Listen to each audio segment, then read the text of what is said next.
Now, in that most peaceable and ceremonious kingdom, having tried the criminal with the utmost formality, and having received the prince's solemn confirmation of the sentence, there arose but one small hitch. They had neither a guillotine nor an executioner. This, of course, caused a great deal of ceremonial concern. The ministers convened immediately, first a preliminary subcommittee on beheading methods, followed by a royal committee on foreign execution aid. They would inquire of the French. A beautifully penned letter, sealed with 7 ribbons and 2 wax stamps, was dispatched to the French government, politely asking whether France might be willing to lend them a guillotine and an expert in head removal. They also inquired, most delicately, what the cost of such a service might be. A week later, the reply arrived, on thick cream paper, naturally. Yes, said the French. A machine and an expert executioner could indeed be supplied.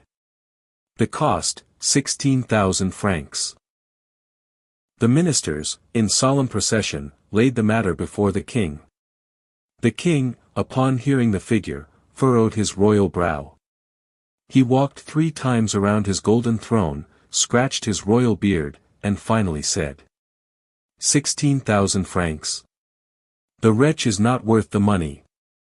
Can't it be done, somehow, cheaper? He turned to his advisers.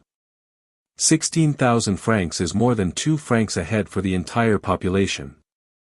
The people won't stand for it. It may cause a riot. The ministers nodded gravely. A riot was most unceremonious. And so, once again, the criminal was spared, this time not by mercy, nor by justice, but by budgeting. The people, when they heard the news, cheered. Not for the criminal, of course, but for the fact that they had saved 2 francs each.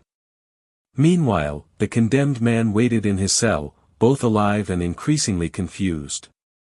He had been sentenced, reviewed, approved, and cost estimated, but still, he had his head. And thus, in the most peaceful and ceremonious kingdom the world had ever known, justice remained an elegant affair, efficient in theory, if not in practice.